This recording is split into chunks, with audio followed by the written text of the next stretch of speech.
Well,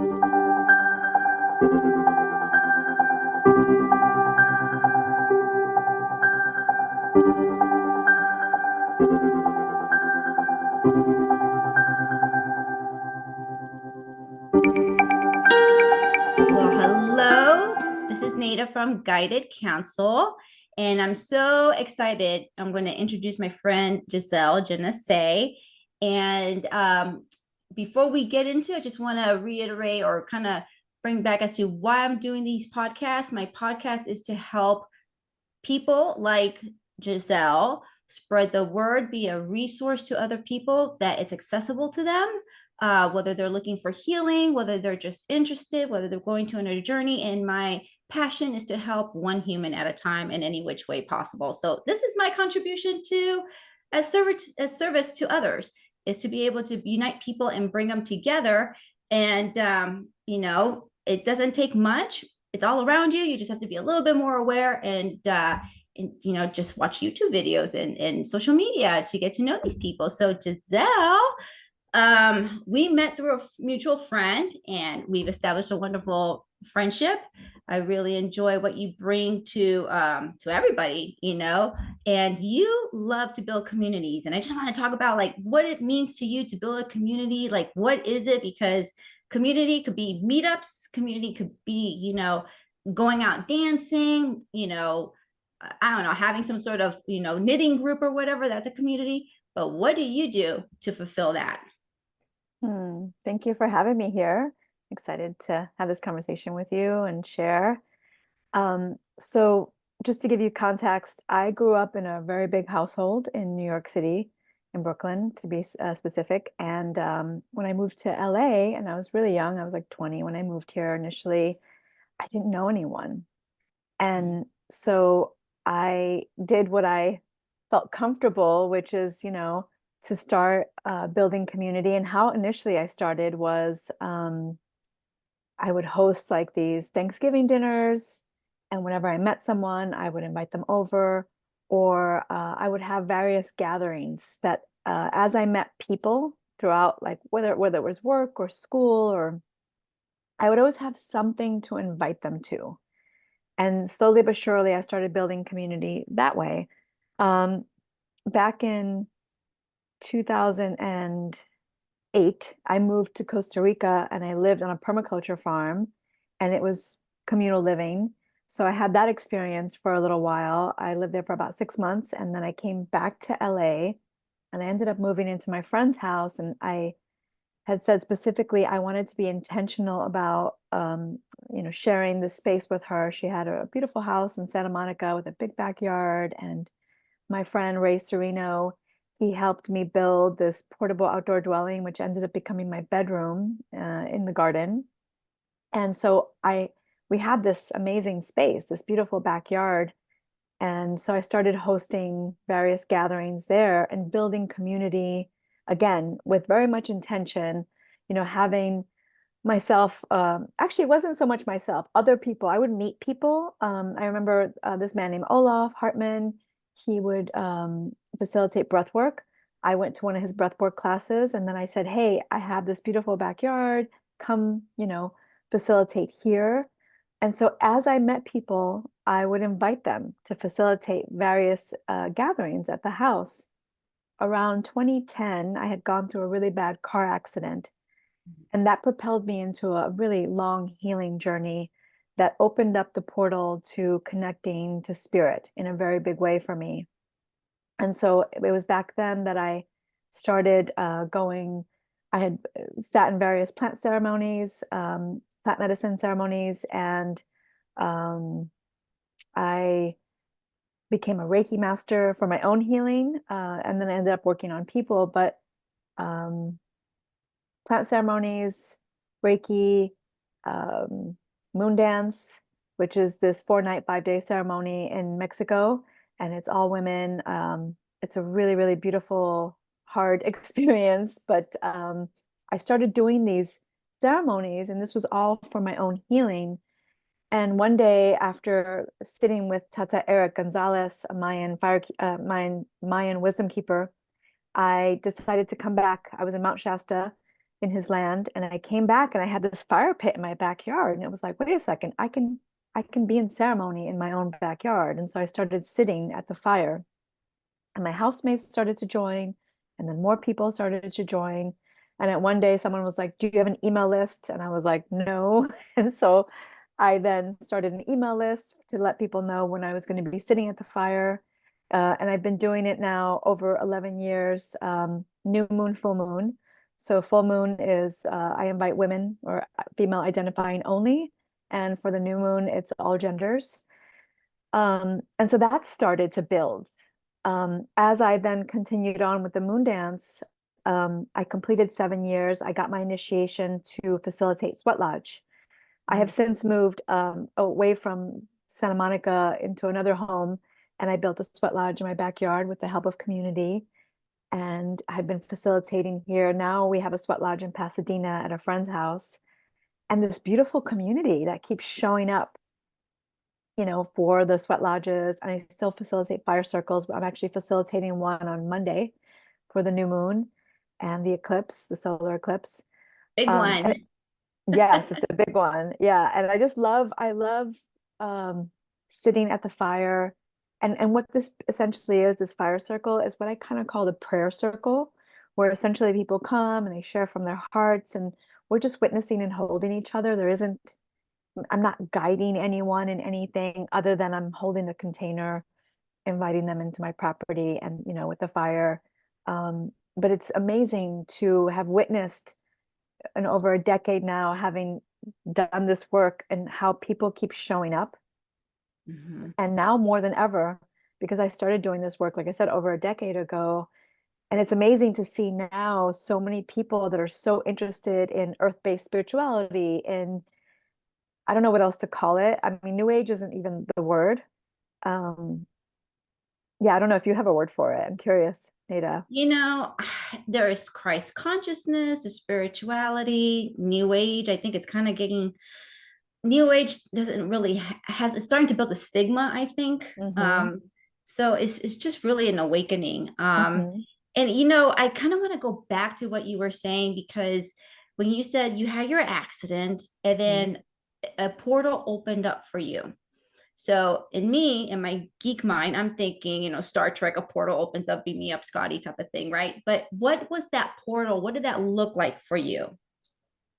Well, before the car accident happened, I was an environmental educator, and I was on track to be that. I was working at the time. I had worked in a high school, and then and after that, I worked for a nonprofit, and so that was my work. I mean, I've always been an earth lover, and so that was what I was doing at that time. So, but when the car accident happened, I mean, it was interesting. I was driving a van that rolled over twice, and I Mm. actually say that's kind of what happened to my life. My whole life just like, you know um, completely transformed. And so because I was dealing with a lot of pain, and doctors, God bless them, they do the best they can. I mean, they definitely put my bones back together again, but I was told I was going to be handicapped and wouldn't be able to use my left arm properly. And so there was something inside of me that didn't believe that. So I knew I had to find how to heal, and Western medicine wasn't going to do it. They wanted to keep giving me pain medicine and more surgeries. I had already had 2 surgeries. I couldn't take the pain meds because I felt like when I'd taken them, I was dead. I literally felt like I was not of this world. So when I got off the pain meds, again, I was still in pain, and so I was trying to find ways to mitigate it. And a series of invitations started to happen. I mean, I was definitely seeking, but I didn't know what I was seeking. I mean, I went to a Reiki master, and he worked on me, and that helped a little bit. And I had a cranial sacral session that helped. But then I got an invitation to ayahuasca journey, and then I got an invitation to a Mayan, ceremony with no plant medicine. And then I got an invitation to moon dance, again, no medicine. I sat in various Native American ceremonies, and this was not anything that I didn't intentionally say this is what I'm looking for, but this is what came. And in that place of, I was in such a place of open, like, what can help me? I want to try anything that's not Western medicine, that's not medicating myself, that's really about healing. So it was amazing. Like now when I look back and even telling the story, it's really so spirit driven, the invitations that came. And for me, the portal was the access to spirit, because before that, I didn't really have a connection to God. I mean, yes, I loved nature, but I never considered nature to be God. Mhm. I grew up in a Muslim, not very religious household, but I had rejected that religion because I had studied it a bit and it didn't resonate for me. So when I was 15, I rejected that religion. It wasn't I was like, this isn't God. I really, when I read the part of the Quran, I was like, this is man's words. These are not God's words. And I viscerally felt that. So when this all happened, I was going to these ceremonies, and for sure, ayahuasca, I think, was because it was one of the first things I had done. I felt like I got to see past the veil. And I know it's an interesting term to say, because I think it's hard to understand unless you experience it. But that's what it felt like. It felt like we're all living with, this matrix. And when I had my first ayahuasca experience, it literally felt like I could see beyond the veil, and I saw what the truth was, that God was in everything and everyone. We all are God. And I'd never made that connection intellectually. It's not something I don't think you can make intellectually. Right. But all of this, the plant medicine, the ceremonies, and I love actually Mayan, Native American, um, all of our lineages had some earth-based practice before the Roman Empire came in and converted everyone to Catholicism, and then the Ottoman Empire converted people into Muslim, and so Mhm. all of our lineages have lost that access to earth-based spirituality. And so I felt like for me, that's what happened. I got access to understanding what earth-based spirituality is, and it's now what I practice, and it's informed and changed me in all the best ways. And for just because I know you, you walk perfectly well. You have your use of your left arm. I would have never had guessed that you were in such a terrible car accident. And, Yes. kind of to go back because it was all these synchronicities that happened to you to open up that connection, that portal with spirit or with God,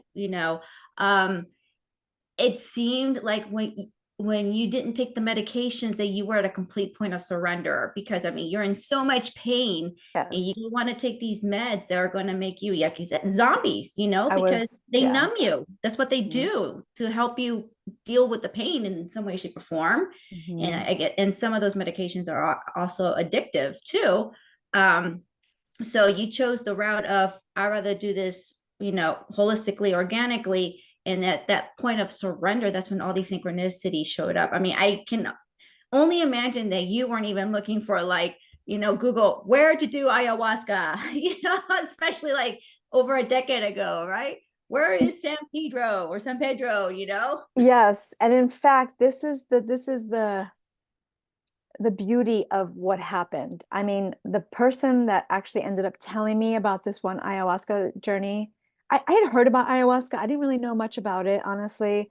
Um, but I wasn't looking for ayahuasca. Ayahuasca found me in that a friend who I'd never spoken to about ayahuasca, we never had a conversation about it. He sent me a message and said, you know, I know these people, and they really sit with integrity, and I think this would support you. And I remember when I read it, it was such a deep, resonant yes for me. And it just astounds me, even when I tell this story, when I think back, I'm like, wow, I had no idea what I was going to.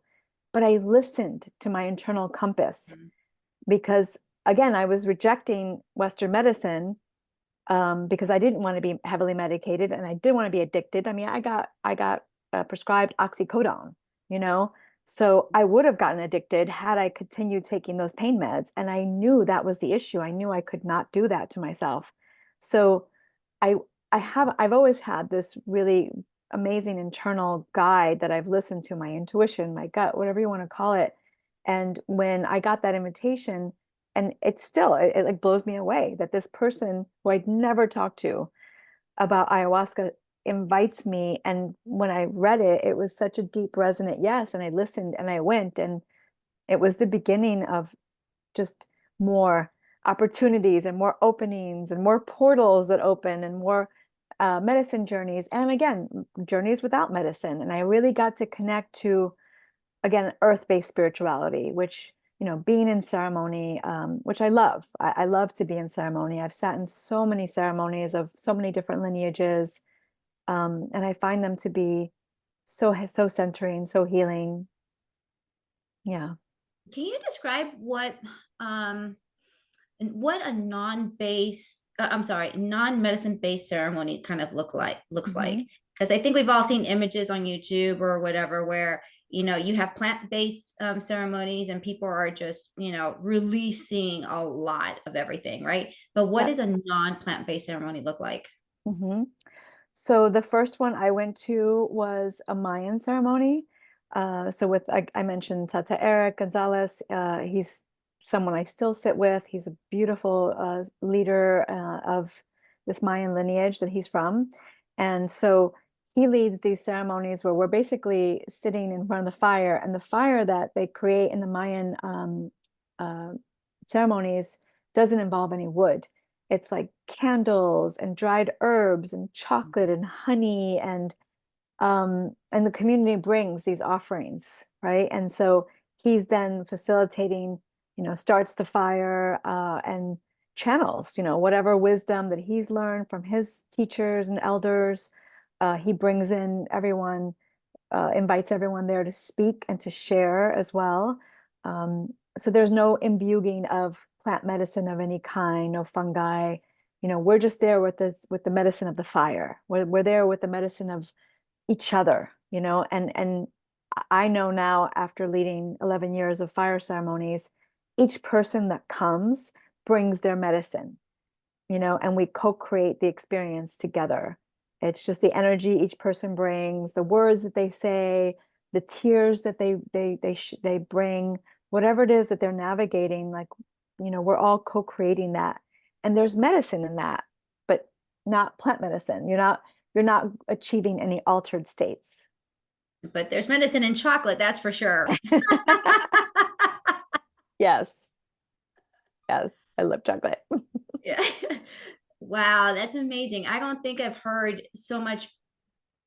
ever heard actually of non-plant-based ceremonies. Maybe there's another term that I'm more used to that I can't really think about right now. Just gatherings per se, Hmm. or healing circles is probably what I hear Hmm. mostly, Yeah. or women's circles, integration circles, Hmm. but not so much like that. But that's really cool, that you still sit with him. Um, Hmm. when you do these ceremonies, you say you have the moon dance, Yes. and what was the other one? Sun dance? No, the moon dance, Uh-huh. the fire circles, and it's in terms of like the non medicine based ones. Yes. Yeah. Uh-huh. Hmm. Okay.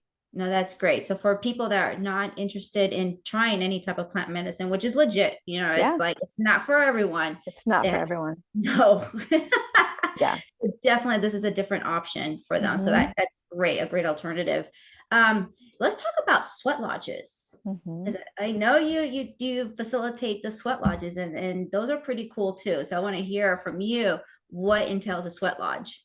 I love them, first and foremost. I sat in my first sweat lodge in 2009. I had, again, no idea really what I was going to. But I had a friend who I trusted, and we went. So again, all of our lineages have had some form of, it's a purification ceremony. Here in North America, the Native Americans, they basically create a structure. Historically here, it's using willow, because it's a bendable branch, and you create this structure that's down to the ground, has a doorway, you crawl into it, it's covered with blankets, there's a hole that's dug out in the middle. When you crawl in, you're seating, and hot stones or lava stones are brought into the middle, and there's a water pourer, which is what I'm initiated through my moon dance lineage to do. The door gets closed, and there's, all of us that are in there, we're in total darkness, and it symbolizes the womb. So it's this idea that you're going back into the womb, but essentially it's the womb of Mother Earth. And I would be pouring, water onto these stones, and which creates steam. So it gets very hot inside. And, obviously you're sweating. We sing songs, we share prayers. Um, and the idea, and there's 4 rounds, meaning the door opens up 4 times. So you do get some cool air that comes in, and it's totally safe. By the way, I know there's one story of someone who did not, I don't know what he did exactly, but there were people that were injured in that. But trust me, I've been in over 100 lodges, and I've never known them to be unsafe. So it's a very safe experience, actually, especially if you sit with someone who's very experienced. Mhm. Um, and you crawl out at the end, and you not only are you lighter because of all the sweat, but because of the prayers that are said in the lodge, and there's tears that are shed. And it's so beautiful to do in community and to experience in community, because you come out, and then usually we have a potluck right afterwards. And currently, I'm facilitating at my friend's house in Pasadena, and we started facilitating there in September. And it's amazing, the people that keep coming back, and this community that's being built. And it's so heart-centered. I mean, everyone shares so vulnerably and holds space for each other to do that. So there's an intimacy and a trust that gets built in this container, and the community that comes to pray together, basically, is what it is. Yeah, and I have to say those are pretty intense. I did Mhm. a sweat lodge. Well, let me backpedal. I attempted the sweat lodge. I tapped out after round one. As Mhm. soon as that door opened up, I'm like, I crawled out. I'm like, yep, nope, nope, nope. I Mhm. can't even handle the steam room. Like, and this is Yeah. like 100 times more intense than the steam room. I And wouldn't say 100 times, but it is pretty strong. Um, I don't want to mislead people. It's not, it's, again, but some people can't handle the heat, and that's okay. Like, just like Mhm. we said, plant medicine's not for everyone. The ceremony is not for everyone. If you're a person that runs hot, it would be really challenging for you, and you wouldn't get the benefits out of it. I will say it's challenging. It's a challenging ceremony, but there's something about getting through the challenge and getting to the other side. Well, Uh, that's the point. You get rid of fears, right? mhm, So um you start dissolving the ego, mhm. and you start going through fears, and then you push through, and then you realize that, hey, I have the ability to push past thresholds. Like, I did this. If I can do this, I can do, anything else. So Yes, I want to add to that. So the grandmother that led our moon dance in Mexico, Abuela Malanali, she passed actually back in 2020, but she taught me. She always led very, very hot sweats where, there's moments when you feel like your face is going to burn off, which is not the case, but it feels that way. And she would say, pray harder. And I remember the first time I did that in her lodge. And I did. I went into deep prayer. I prayed for everyone I knew. I prayed for the earth. I prayed for the water. I prayed for governments. And I just kept praying.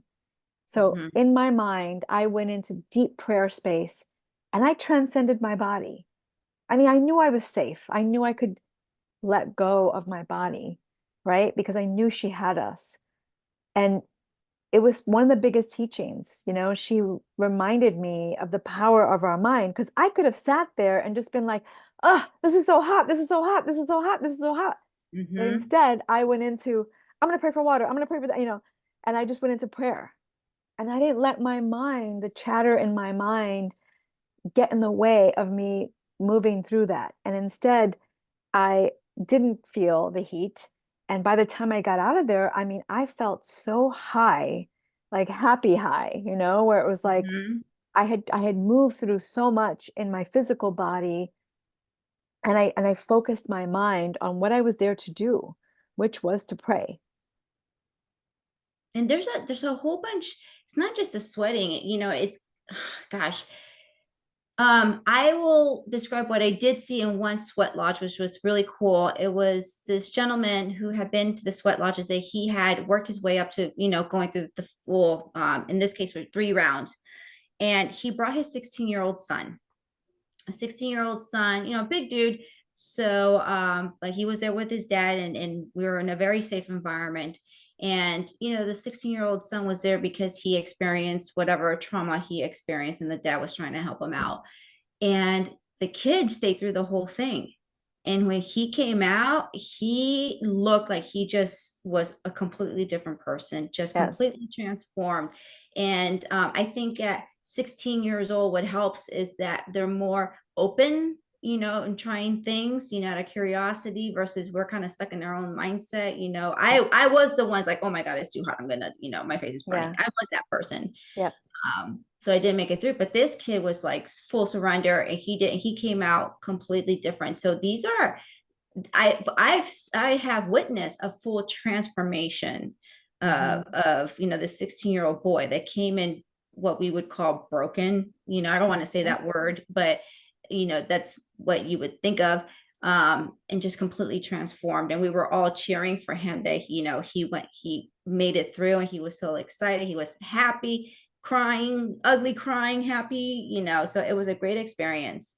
Again, another alternative method to plant medicine. This is just being with people who are in it together as a community, and feeling the same physical Yeah, it's discomfort. challenging. Yeah, it's just it's not comfortable.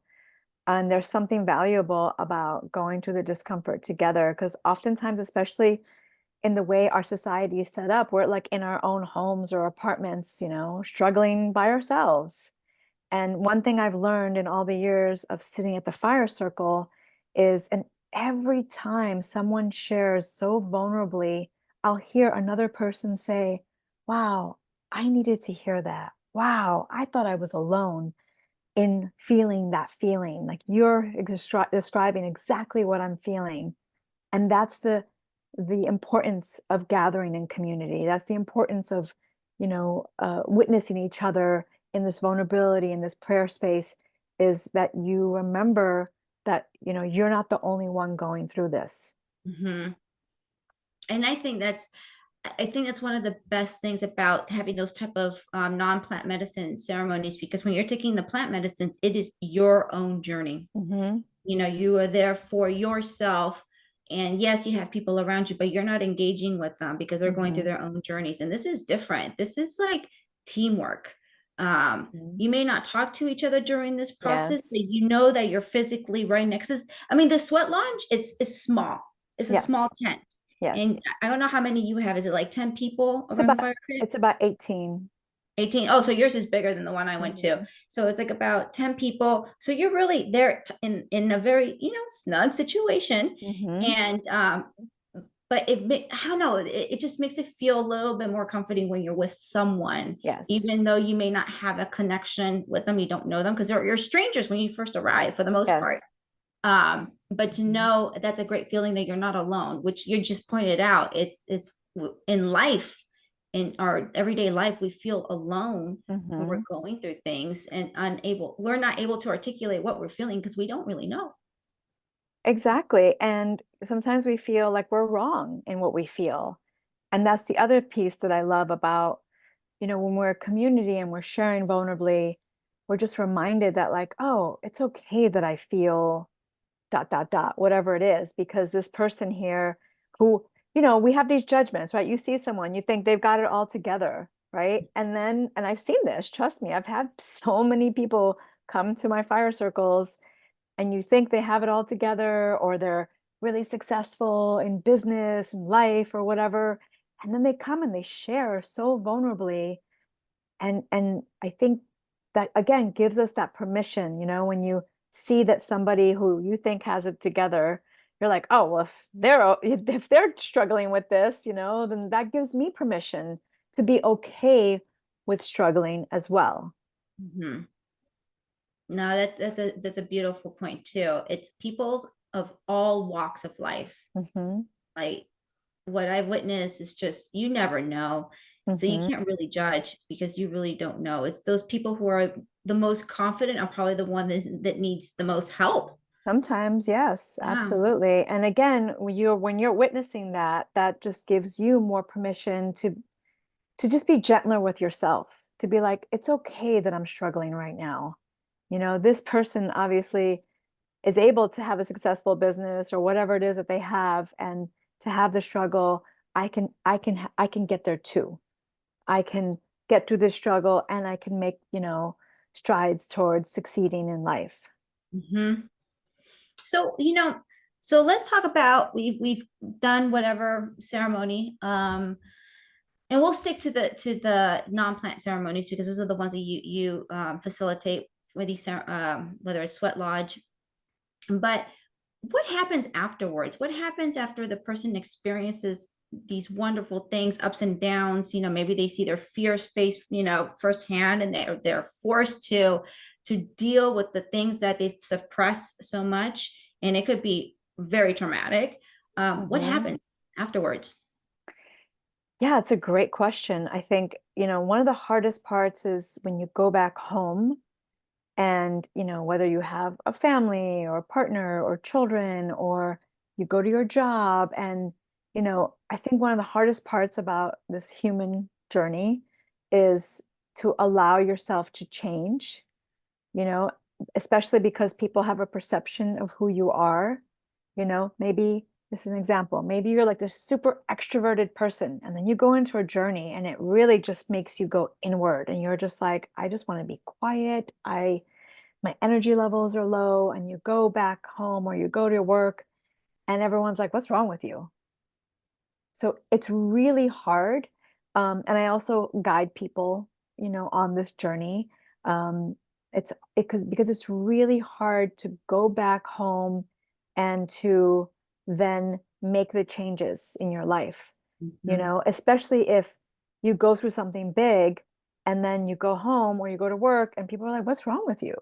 And you say, well, I just had this really transformational experience and I'm feeling, a little bit more inward. And they're like, what do you mean? What kind of transformational? And then they get into judgment and they get into fear and doubt, and that could be put upon you, unless you have the strength or the support to hold your ground.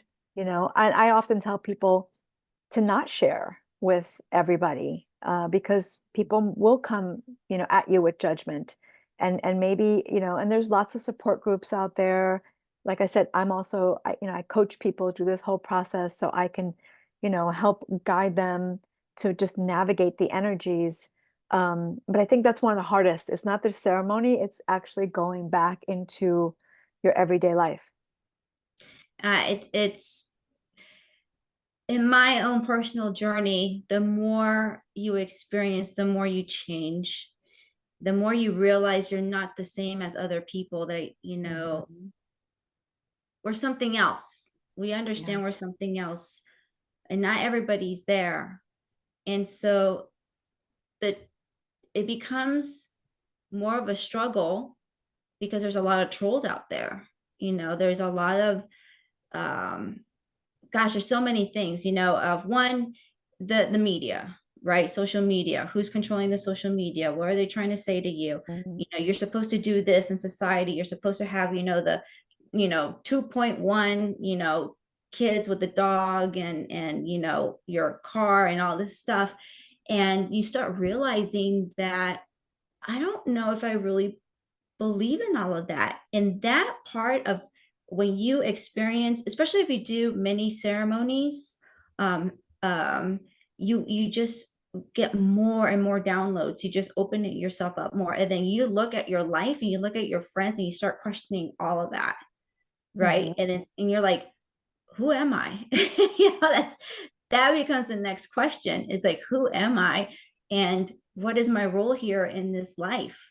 Um, can I still be the same person? Or how can I live in this duality at this point, knowing what I know now and integrating with the life and having that balance and going back to the situations, a lot of people go back to situations that they're not of their highest good. They may be stuck in Mhm.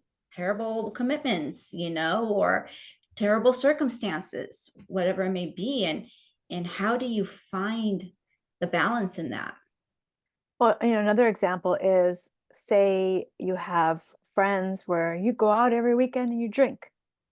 and then you go have a ceremony and you get the download, right? That you can't be drinking anymore. Like it's not serving you. It's bringing you down. I mean, alcohol is a depressant, actually. So you get this download and then you go back home, and now what are you going to do when all your friends, that's what you do. Mhm. So I think, one of the hardest parts is not the ceremony. It's actually the integration of the ceremony is then how do I change my relationships? Right? I have all these friends that I go out drinking with every weekend, and I don't want to do this anymore. So, of course, the friends won't understand. They're going to be in judgment. They're going to feel hurt. Hey, we've always done this. Well, why do you don't want to drink anymore? This is not a big deal. You don't have to drink that much. Just have 2 drinks instead of 5, or whatever. They come back with. And I think, again, that's the hardest part is to, maintain your truth of what showed up, um, and not worry about disappointing others or losing others, but potentially you might lose friends. I mean, I always recommend people to then, why not you then invite people to your house and cook a dinner, or maybe you go on hikes, or you get to then change how you want to relate to your friends. You don't have to necessarily lose them, or maybe you do. I mean, this is just a personal experience, and it's different for every single person. But that change needs to happen. And I think, again, that's one of the hardest to do. What if the person doesn't change? The person who's been in ceremony, or Yeah, the one that knows that they have to change, but they make the decision that it's too high risk for them for whatever reason. And so they don't change. that's it. I mean, they don't change, I Mm. remember it was challenging for me, especially with the plant medicine ceremonies. And I would come back home, and I didn't change right away. I mean, not that I was drinking every weekend, I wasn't, but there was still these subtle changes that I didn't make. I kind of reverted back to, well, this is who I am, this is what I do. I'm a community, or, catalyst. I bring people together, and I got to focus on that. And because there were definitely some downloads for me where I had to go inward, and I didn't, you know? So it just took me longer. Mhm. But I still kept going back to those ceremonies. I didn't stop. And it just took me a little longer. And that's the thing. And I hear Dr. Joe Dispenza talking about this. One day I'll go to his 7-day workshop. I really want to go. But in his retreats, he has such a tight regimen of waking up like at 3 or 4 in the morning with the meditations, breath work, Mhm. like the works, right? Yeah. And people come out 100% completely healed, transformed. I mean, there's just pure miracles that happen in his retreats. But and the one thing he always stresses is that, be ready to do the homework afterwards. Mhm. And Yes. that's the biggest challenge, which with whatever ceremony, whatever type of transformational retreat you go to, is putting in the work. And it is hard because we already have a hard time being disciplined and being consistent. How many times have we started a diet, Yes. and can't finish? How many times do Yes. we say, oh, we're going to do this, and we don't? We start out great and then we stop. Yeah. And that is the biggest, I think, making an assumption, that is the biggest thing that we as people have a hard time with, is just committing and being disciplined enough to do it. And telling people, I need my time, 15, 20 minutes to meditate. Hey, don't bother me right now, um, or And doing it. making it and making it priority. Yeah, making it a priority. Exactly. With me, I have 2 kids. So I have to wait till either I wake up super early in the morning while they're asleep, or I do it way after when they're down, That's right. asleep. But you have to make the priority. So that's a biggest thing. What have you experienced as being the one of the biggest transformations, that you've experienced either with yourself or with people going through it, these ceremonies? What's the biggest transformation I've experienced? You've experienced, or someone you've witnessed experience? It's hard for me to pinpoint the biggest because I feel like I've been on this journey for so long. And to me, all of it has been big, you know, Mhm. from the very first ceremony with ayahuasca to um, even this last sweat lodge, you know. I feel like each time that I'm in these ceremonies, there are downloads, there are pieces of me that start to fall away. I travel a lot. Like I just came back from a month in Colorado, and I was just saying the other day, I feel changed. And I was there for, you know, a month and just being in the mountains and the snow and um, perhaps the elevation. I don't know, all the layers of, you know, what happened there also I felt like it changed me. And I think when this portal opened for me back in 2010, like it's been open, it hasn't closed. And for sure, this is who I am. And I'm very much on this path of healing and evolution and transformation. So for me, it's ongoing. But in terms of like the most, I guess, eye-opening, it was that ayahuasca, that first ayahuasca journey for me. I'll never forget it. I mean, I remember almost every detail of that journey. Wow. That's how it was just like, what? Like this, what? Like this is a thing? Like this, you know, it literally like, yeah, that was probably the biggest. They're like, I'm a fractal of a fractal of a fractal of a fractal. Yeah, it was very deep. And I've had, you know, multiple, I've done a lot of plant medicine. I've done fungi, ceremonies, psilocybin, 5-MeO DMT, which was the one medicine where I actually died, where I actually like lost all sense of myself. And it was beautiful. Honestly, there was nothing scary. There was a millisecond of fear in me, but the minute I surrendered, and thankfully I had done a lot of ceremony and I did a lot of surrendering before that ceremony. So, and I knew I was safe. I mean, I think that's the biggest piece. And, you know, for anyone who's listening that is interested in plant medicine or any of these ceremonies with, you know, psychedelics, it's just so crucial that you know who you're sitting with, that you feel safe. And I've been so blessed because I've, you know, sat with really incredible practitioners and guides and shamans who I have felt safe with. I've definitely sat with some who I didn't feel 100% safe with. And it, you know, um, it came up in the ceremony, but by this point, I was very experienced. So I just want to say that for anyone who's listening that is interested, please, please, please make sure that it's someone who's been referred to you, that, you know they've sat with them themselves. There's a lot of people that are abusing people in this space.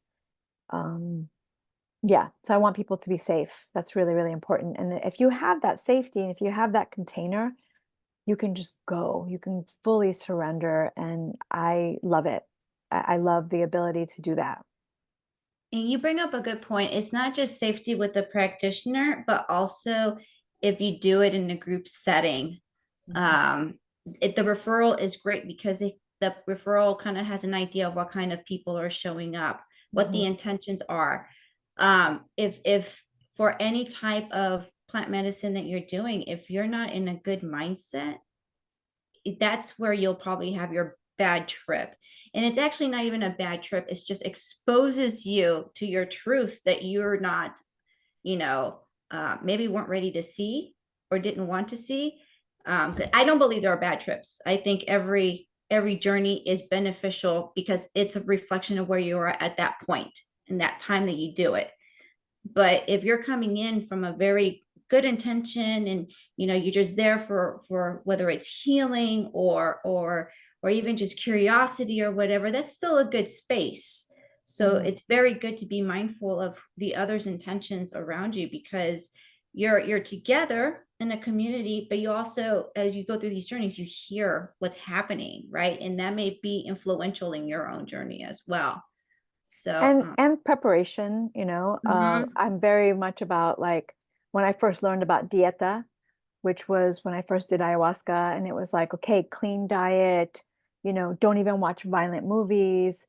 When I first learned about that and saw actually how that actually plays a huge role in your experience, and obviously setting, so the people that you're around, if they're, serious about what they're doing. But that dieta, the diet, is very important too, so are you drinking alcohol the whole week? Are you, watching violent movies every single day? That can actually bring a really bad trip, and Mhm. yes, it has value.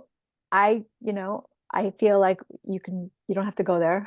It's, and I You know don't. people, yeah, you don't have to go there. No.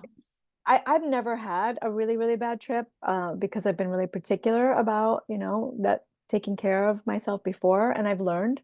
I've been so grateful. I didn't do any drugs as a teenager, and I know a lot of people who've had bad trips.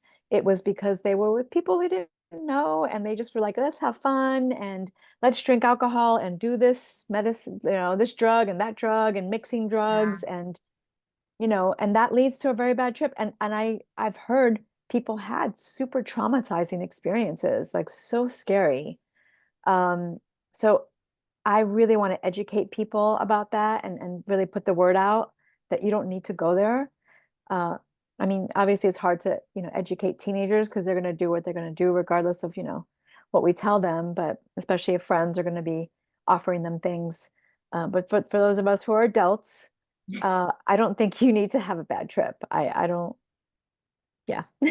Yeah, no, it's no in preparation. And you were the one that told me is, detox social media. I'm a huge podcast person. I'm watching all sorts of like Billy Carson and John Edward Grant and all those people. And so you were the one that told me do not watch anything for 24 hours. I was like, oh, what do I do then? It's so I'm challenging. I know. I even tell people don't even read books, like just don't yeah, do any of it. And it's like, what do I do? I just stare at the wall. I know. And I'm like, and I remember I forgot to ask him, like, can I listen to music at least? I mean, I mean, if it's like violent rap music, no, you know what I mean? Like, so you do have to be mindful of what, I mean, and it's interesting. I actually love that I learned that. I learned that through plant medicine. Uh, I'll never forget the last violent movie I watched. And I wasn't even preparing for a medicine journey, but I went to go see Lord of the Rings with a bunch of friends. And I forget which one it was, but this was like 10 years ago, maybe. And I was watching this movie and I was nauseous. And I didn't even know why I was nauseous. I was like, oh my God, is it the popcorn or whatever? I was like, but I stepped out of the movie theater, and like this particular theater had like surround sound, and you could feel every like battle, and it was like battle scene after battle scene. It was exceptionally bloody. And when I walked out, I realized that's why I was nauseous, because it was just so bloody and so violent. And then it hit me. I was like, wait a second, like, why am I doing this to myself? Like, this isn't entertaining. Like, this is actually like hurting my body. And that's when I stopped watching violent movies. I had a very similar experience. Actually, this year I went to a friend's house and we're just watching. I don't even know something on Netflix. I have no idea what's on Netflix or TV or anything because I don't watch any of that. Mhm. But they were like, "Oh no, this is a great show. It's right up your alley." And I'm like, "Okay." And there were some scenes that in the past wouldn't have bothered me whatsoever, but I felt nauseous too. And it wasn't even violent. It was more, well, no, it was more like sexual, right? Mm, And I'm just like, why why are we okay with this? you know yeah, why yeah. are we okay with this? And I'm not saying it's right or wrong or whatever. It's just my experience of what I'm like able to watch now. I Mhm. mean, I'll still watch, Star Wars. I'll probably still watch, Lord of the Rings. I like all that stuff. But when it came to that show and that Yeah. content, I really felt like, so I when you say you felt nauseous, I was Mhm. like, oh my God, this woman is putting herself through this, Yeah. and I know it's a movie, I get that it's a series, but it's just the whole concept, like, oh my gosh, our bodies are not meant to do that, right? Our bodies are sacred. We're temples, we're, divine people. So yeah, and as well as hypersensitive to noise. I walk the dog outside, and now the streets are like, oh, it's Mhm. so loud. Mhm. So I have like hyper hearing now, and just your senses are just. they open up. They really open up so you can become more aware. And thank you for saying that. That's the other piece that happens on this journey. If you decide that you want to go a ceremony route with medicine and without, I mean, it does make you more sensitive and more aware, and you're very tuned into, you know, like when I leave LA and I'll go camping or go into the mountains or whatever, I come back and I could feel the buzz of LA. Mhm. The electrical lines, the millions of people, the cars. I could feel it. And that's something that is new for me. So that's another, I guess, disclaimer to let people know, like, you're going to get more sensitive. But I feel like it's in a better way because I feel like we're so desensitized. And that's what happens when we watch all this violent movies and we're around all this noise and we're not tuned in. And I love that I'm more tuned in than ever before. First and foremost, with myself. Mhm. I get to really listen to what's going on. And like I said earlier, like I've always had a good connection with my intuition and my inner guide, and I know how to listen. And for some people, they're like, "What does that even mean? Like, what do you mean you have an inner guide? How do you? What's intuition? And what does that even feel like?" So my prayer is that more people can actually connect, because I feel like we're entering a time where the age of the guru, and someone who's leading you.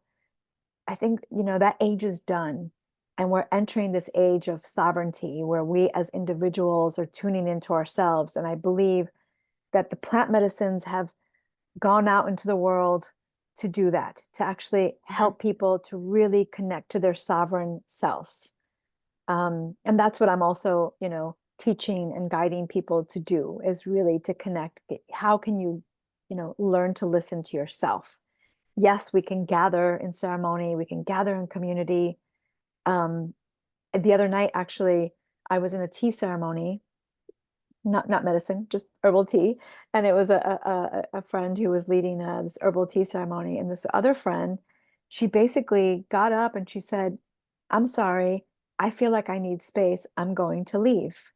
And she Mhm. left, and the guy who was leading the ceremony, he was like, "I just want to honor her for listening to herself." And he's like, "I just want you all to know that you get to do the same." And I love that. I love that we're getting to that place. I've sat in ceremonies where you could not walk out, where people were told you have to sit here no matter what. And even the way I facilitate Sweat Lodge, I know some people, they don't let people leave. I let people leave. I'm like, you listen to your body. I'm going to make sure you're going to be safe in here. But if it gets to the point where you have to, I mean, I will encourage you to be in the discomfort for a little while. Don't go, "I'm Mhm. hot, I'm leaving." No, just try to stay in it. But I also encourage people, I'm like, look, you know your body. If it's so past your edge where you're like going to get nauseous, or you feel like you're going to pass out, like, you get to listen to yourself. And I think that's so important. And I've sat in many ceremonies, again, where guides did not facilitate that way. They were very much in their ego. They were very much in like, "You listen to me. I'm not even going to pay attention to you." And I'm not down with that. Yeah. No, because at the end of the day, you know your body. Hmm. You may not know how much you can push yourself, but there's nothing wrong with going little, baby steps at a time, taking Exactly. it, in phases is there's nothing wrong with that. Yep.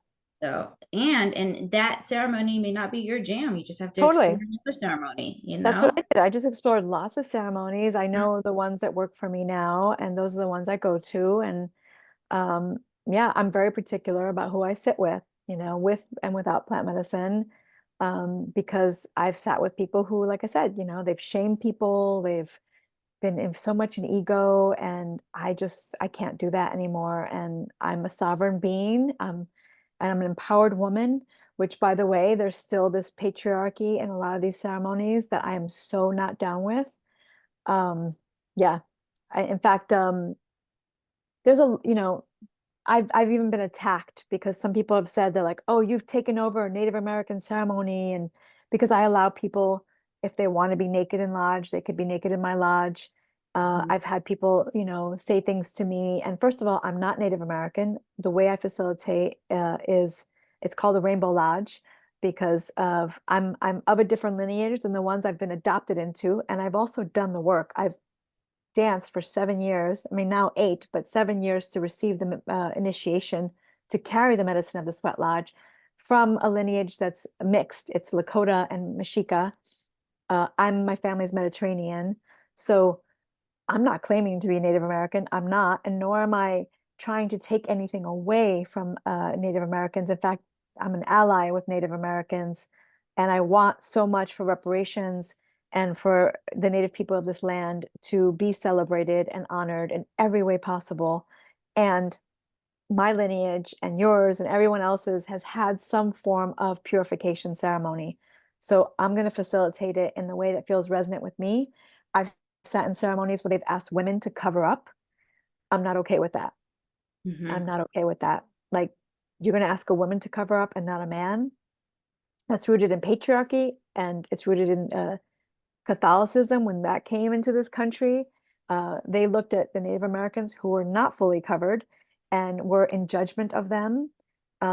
So again, it's a very controversial subject, and there might be people commenting on this talk, but I've learned a lot, I've seen a lot, and I'm of first of all, I'm in a feminine body, and I have my own story of my own culture, coming from my family was colonized into the Muslim religion. So I heard a lot about it was my responsibility to cover myself and not make men lustful. I mean, I heard that growing up. I heard a Native American woman say that to us in a lodge, a few years back, and I'm not okay with that. I'm not going to perpetuate that forward. So yeah, there's just a lot of controversy around that. Again, I'm not Native American. I'm not claiming to be. I'm, reclaiming a purification ceremony that all of our ancestors had. Yes, I'm on Native American land and I honor them all the time. I always acknowledge here in Los Angeles, the Tongva, the Chumash. I pray for them. I donate to organizations in Pine Ridge. So I think it's really important that, yes, we honor the indigenous people of each land. But for me, it's about this reclamation of earth-based spirituality, and that's the path that I'm on. And it's like, it's such a shame that people say that, because the reality is, if this work resonates with you so much, you've probably been a shaman in one of your thousands of past lifetimes, right? So just because you were born, your family's from the Mediterranean and you had a Muslim upbringing, past lives, if this resonates with you, is because it's already in your DNA from past Yeah. lifetimes. So, Thank you for saying that, because actually my very first vision I had with not with plant medicine, I was at the moon dance the very first year. I was sleep deprived, and that's actually basically what happens. We don't sleep much, we don't eat much. We do 8 sweat lodges in the course of 5 days. My very, very first danza, I was in Teotihuacan, Mexico, where the pyramids are, the ooh, pyramid of the sun and nice. moon. That's where our ceremony is, not on the land where all the tourists go, but like on a lot that's very close to the pyramids. And I had a vision that I was there at the pyramids dressed in white, because we dress in white at the ceremony, and I was doing the exact same thing. And it was clear in my vision that it was thousands of years before the conquistadors came. Hmm. And I was like, wow, I'm back, you know? And that was a very clear vision. No, I did a past life regression where a friend of mine did it on me.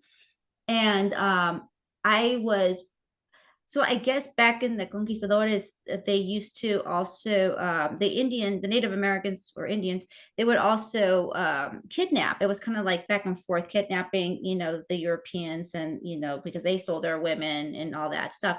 And at one point, I think I was taken from my family, but the difference between the indigenous people was they respected the women and the children, Mm, typically in those, I'm not saying not everybody, but in those tribes. mhm. And in my past life regression, I sat there and the shaman was teaching me the way of medicine, how to talk to the fire and how to heal. And I saw my whole self as like maybe like a 10-year-old child. until the shaman died. And then he gave me the headdress, and I had whatever it is, the feathers associated with the shaman, and I was there. And I'm like, Mm, okay, I mean, I know plant medicine right now. Like, I do not know the shaman. I love participating, but I don't, that's not what I do. That's not my jam. But I know that I'm some sort of healer because I saw mm-hmm, that as a past life. So mm-hmm. it's integrated with you. And that's what you're meant to do. Because if you did in that past lifetime, you've probably done it in a whole bunch of other past lives as well. I mean, it's crazy. The things that I'm doing today, none of it, I never put it on a vision board. I never like was like, this is Right. what I want to do, never. It's crazy. Like Yeah. everything I'm doing today, I never thought I'd be doing it. It literally came to me, it found me, and I listened. I just kept listening to myself. And whenever, the moon dance, I just kept going back, it was crazy. Like I was like, all right, like I did 8 years as a moon dancer, which is crazy. And You know, so I'm just thinking like your vision board, like Dark Night of the Soul, check. Divorce, check. like these are not things that like you want to happen, but Complete opposite. yeah, but if you're on this path, if you're on this path and you're curious and you're open, then of course, these things show up. And if you keep, again, like I keep, referring to that internal compass, that internal guide, if you really, really listen, and I've gotten really good at listening. So it's like, all right, this is what I'm doing now. I'm leading fire circles, I'm leading sweat lodges, and like I'm guiding people through their spiritual journeys. Okay, this is what I do. All right. Like, No, and you're not the only one that says that. Abraham Hicks has always said your heart is your GPS. If mm-hmm. it feels right, go for it. If it Yeah. doesn't, don't. If you're not sure, think.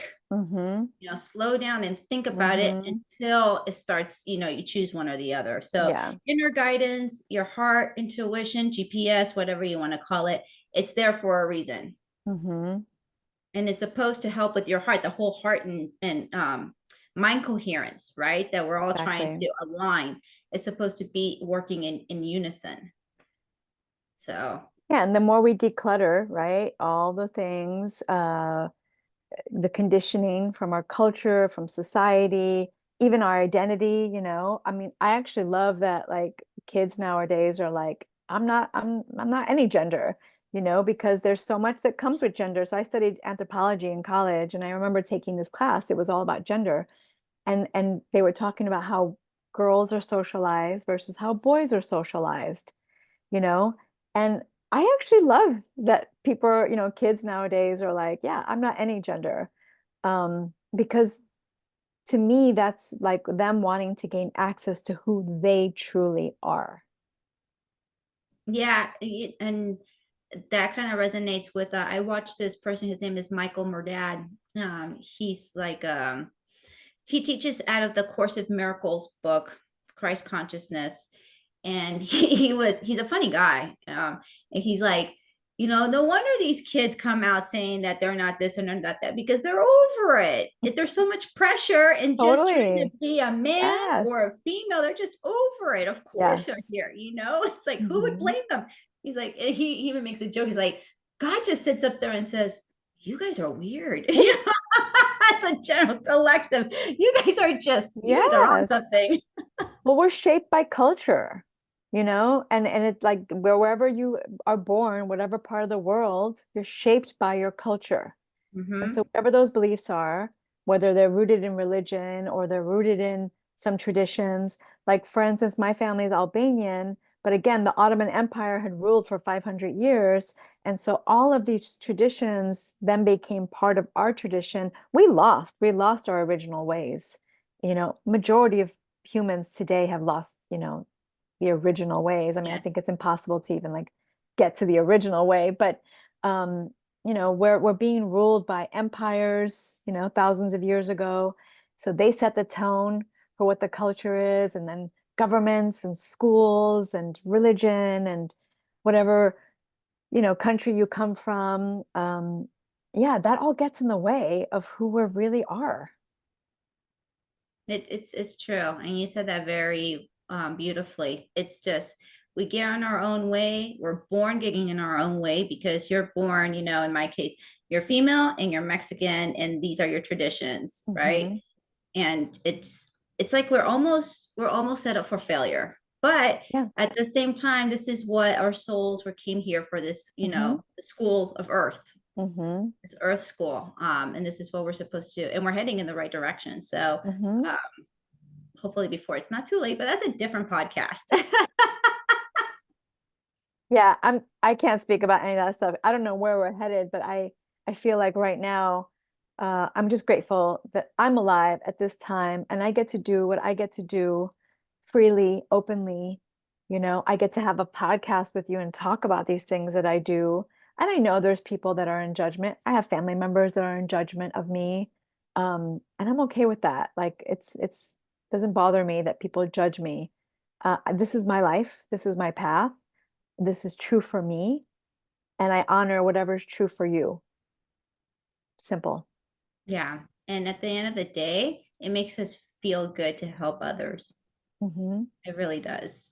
There's something so, I don't know. I can't even, it's not even, it's more than being fulfilled, honestly. Hmm. It's a state of bliss when you get, like that one person, like, oh, thank you for giving me the opportunity to help you in some way, shape, or form. It's an such a great feeling. It's so honorable. It's the best. It Hmm. really, I never like even considered I was going to be serving people. I never even knew what that meant. I mean, I was a waitress. I thought, okay, that's I've been a waitress, so I know I serve people, but like that was the extent of like I serve people. Like, what does it It's even true mean? though. It's true. But now that I know what that means, to really serve people, to help, them connect deeper to the truth of who they are, like it is the most rewarding work I've ever done. I agree. Well, Giselle, thank you so much. I love talking to you. It's Mm, so great. yeah. Continue doing what you're doing. And one day I'll attend your sweat lodge. Maybe I'll go in for 2 rounds instead of one. I Yes. tap out. I'd love to have you there and I'd love to see you finish a lodge. I may have to go to the gym and just hit in the steam room for like 2 hours just to get practice. I'm such a wimp. But no, but for real. Thank you so much. Oh, And thank we will you. be in talks. And thank you again for taking the time to talk to me and spreading your knowledge. Thank you so much, Nada. This was wonderful. Appreciate Thank it. you. Okay, bye. Bye.